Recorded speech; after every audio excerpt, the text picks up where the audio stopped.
I'm making the quantity for my oven tray. And the trick is you have cold butter straight from the fridge. You just chop it and that goes into your food processor first so it blitz as well. So I'm using 450 grams of butter and 450 grams of plain flour. Scrape the excess off the top and it's ready to go. I'm going to show you next in real time just how long it took to blitz.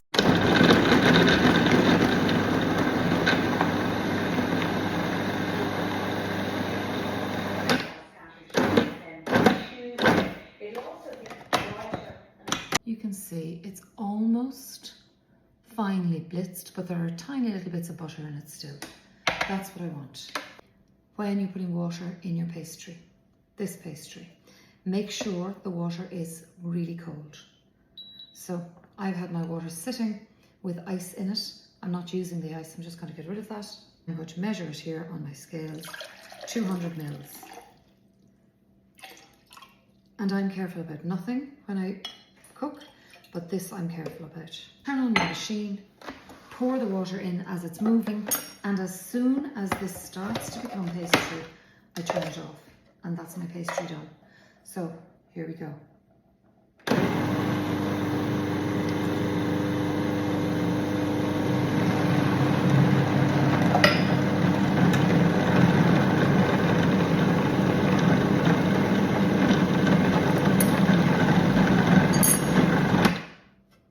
See, that's it. No more needed, and then I take it out. And the trick here is loads of flour on my counter. Use a little very soft butter on your tray. Go all the way around. Make sure you cover every bit of the surface. A little bit of flour, and again, cover the whole surface with flour. Once that's done, you can tip out the excess on your counter. This pastry in the fridge for an hour if you wish, but because my butter was very cold and my water was icy cold, I'm going to use this straight away. So lots of flour. And that is the trick to rolling this pastry successfully. So you can see, that's what I mean by lots of flour. So the first thing I'll do is I'll pour it out here and I'll just gather it all together. Bring it together to make it a dough. And then I'm going to divide it in half. Slightly larger half at the start. This just needs a gentle knead to bring it together. So there is my pastry. And I'm going to take round about half of that, a little more than half. So I'm doing like, as we'd say when we were small, the big half. And you will have enough for the top because there will be cut-offs from this. Now, that goes down and I'm going to just shape it into a rectangle, which is kind of the end shape I want. And I'm patting it down to kind of help me start. And then I keep my hands away from it. And it needs lots of flour on top because if there's not flour on top, the rolling pin will get stuck. You roll the pastry firmly, having floured every surface. Lift, turn, roll again. Once you've rolled a little, lift, turn, roll again. You can brush down the flour, but don't worry too much about it. It doesn't affect the cook. Lift, just take care not to break the pastry if you can. You want to roll it thinly, but not so thinly it breaks. Because I have the flour, this lifts well. Now there are a couple of little pieces of pastry underneath. I do not want them to make this pastry stick. There's no folding. It's just literally I'm moving it so that I can roll it comfortably, and I want to kind of keep turning it over to make sure that it has lots of flour on it and that it's not stuck to the counter. Unbelievably, this is almost ready. Look, this is the size of my tray, so it only needs another little bit, another few inches, and that's it. And you can see the elasticity in this pastry. I'm just going to check that that will fit. And the way I check, and you can see there's lots extra, the way I check is, there it is. That will just about fit. I have a one little piece over here that could be a bit wider, just to ease it along. And there we go. Now, I'm now very gently going to lift that and I'm going to put it on my rolling pin. So, here is my tray. And this, my pastry is on my rolling pin. And I'm going to lift it on like that. Do you see? On the rolling pin, and then I'm going to fold it out like this. And there is that pastry. And then very gently, I'm going to sit it in.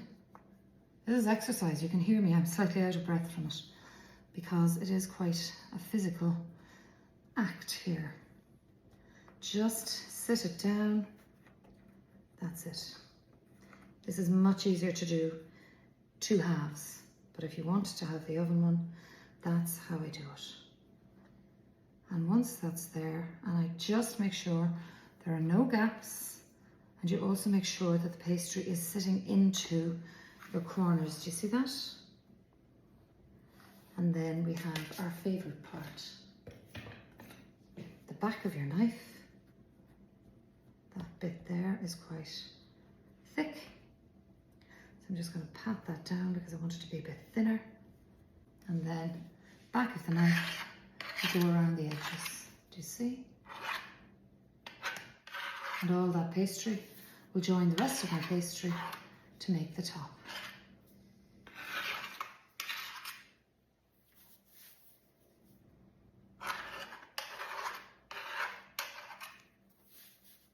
And that's it. Bottom done. And now it's time for your apples. I'm going to get my apples ready, and so I'm going to put that into the fridge like that. Just let it sit and become comfortable like that.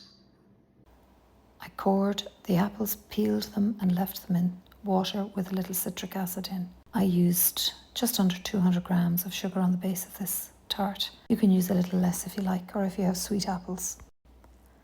I used 10 apples in total, and I grated them finely, and then I gave a generous layer to the tart. So you have to work quickly at this stage. Normally I'd have my pastry rolled, but for the purposes of the video, I don't have room here at the screen. But you would do that, and you'd have it separately, and then you could pop it straight on top of your apples so that they don't discolour. These apples have citric acid on them, so they shouldn't discolour too much, but to be honest, it doesn't affect the flavour of the tart.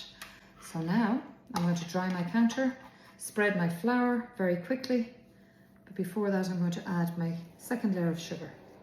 Top it with sugar the whole way along. You give it a good coating of sugar. Now remember, this is not sweet apple, it's Bramley, so they are sharp. Now this is ready for its top. Let's roll it out. Put this to one side. This is not going back into the oven straight away. This is going to go back into the fridge for half an hour to cool down again, ready for the oven. So it wants to go in nice and cold, and it goes into a hot oven, 200 Celsius fan. Here we go with the paste. Straight out of the fridge. Flour down. Flour down, rolling it nicely, and then just push that down. Rectangle shape again.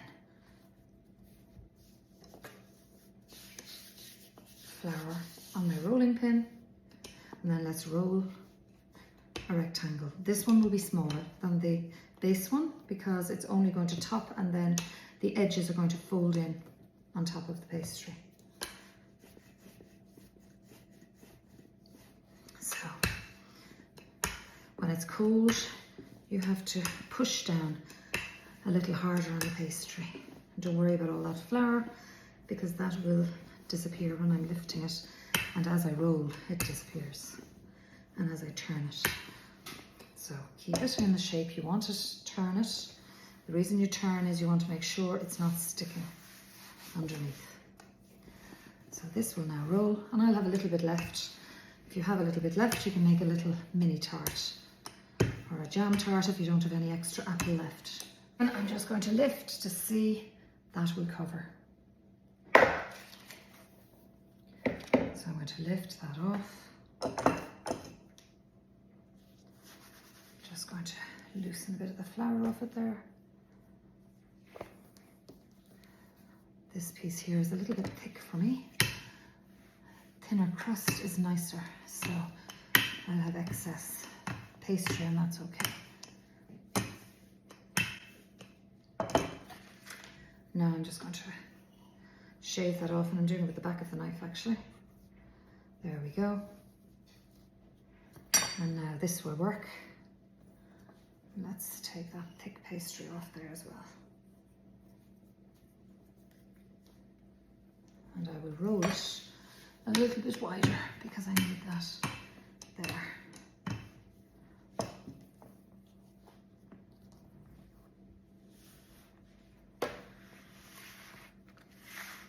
Now this will go on top. So I'm lifting carefully so that I don't tear my pastry. Put it halfway down.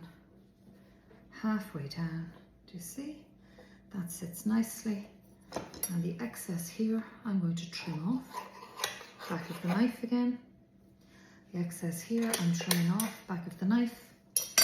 And then this is going to be folded in.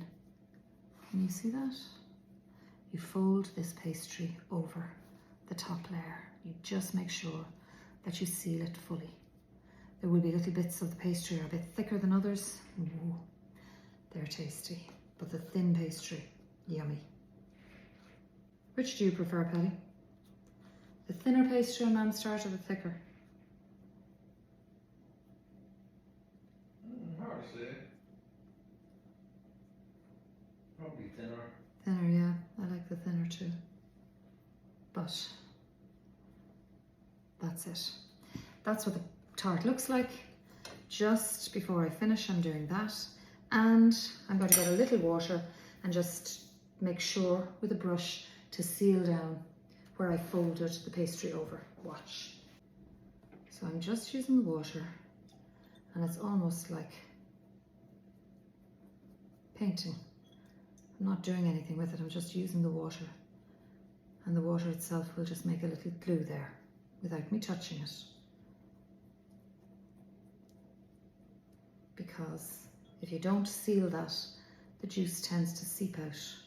When it seeps out, it goes black, which is lovely and tasty, but it doesn't look so nice. What you're really trying to do is keep all that sugary juice inside, because that's how you get a really juicy, tasty apple tart. Generous hole in the middle. That will go into the fridge for another half an hour while I put on the oven to 200 Celsius fan, a hot oven, and I will cook that for half an hour. Let's go.